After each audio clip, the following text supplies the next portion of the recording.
Hello, and welcome to Recipes with Ben. In today's video, I'm showing you how to make mashed potatoes that are topped with a delicious mushroom gravy. So without further ado, let's begin.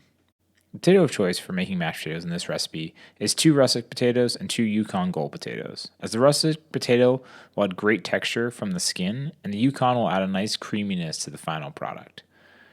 For prepping the mashed potatoes, simply wash them and cut them up into 2-inch cubes, which will help speed up the time to cook them.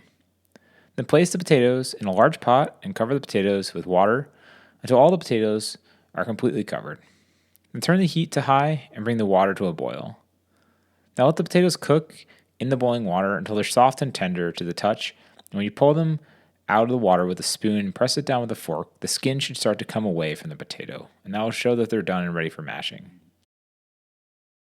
When potatoes are cooked, drain away all the water and add 2 to 3 tablespoons of butter and add a couple pinches of salt, a number of healthy twists of fresh cracked black pepper, and a couple spoonfuls of garlic powder. Then begin the mashing process with the potato masher until it starts to become uniform in texture.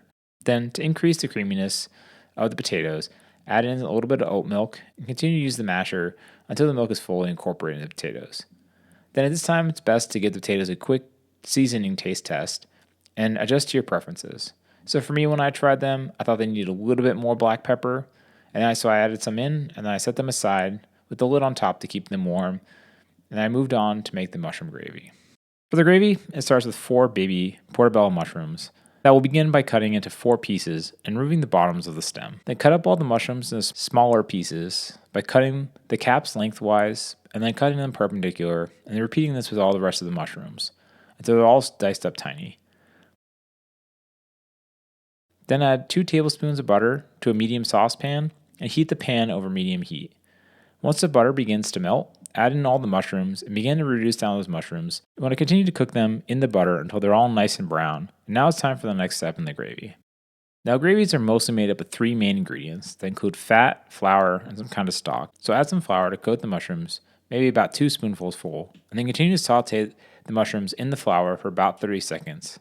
And it's time to add 1 cup of vegetable stock to that. This is some homemade stock that I made using scraps from my cooking, and I'll link that video down below if you're interested in how to make it.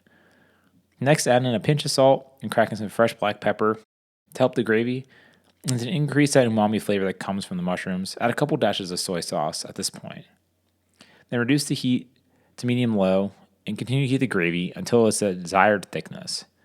If you want to make your gravy a little bit thicker, you can add a pinch more flour and just continue mixing with that until it's fully incorporated and it's ready to go. Additionally, at this step, if you don't want the mushrooms in your final gravy, then pour the gravy over a sieve and collect the gravy. But for me, I really do like having mushrooms in my gravy. It adds a nice texture to the final product. Now it's time for the assembly. So add the mashed potatoes to some kind of bowl and follow by topping it with a healthy amount of gravy, and it's time to enjoy. So there you have another vegetarian-friendly dish to serve at the holiday time that everyone will be able to enjoy. Smash that like button, just like you smashed those potatoes, and don't forget to subscribe so you don't miss out on the next video, and I'll see you again soon.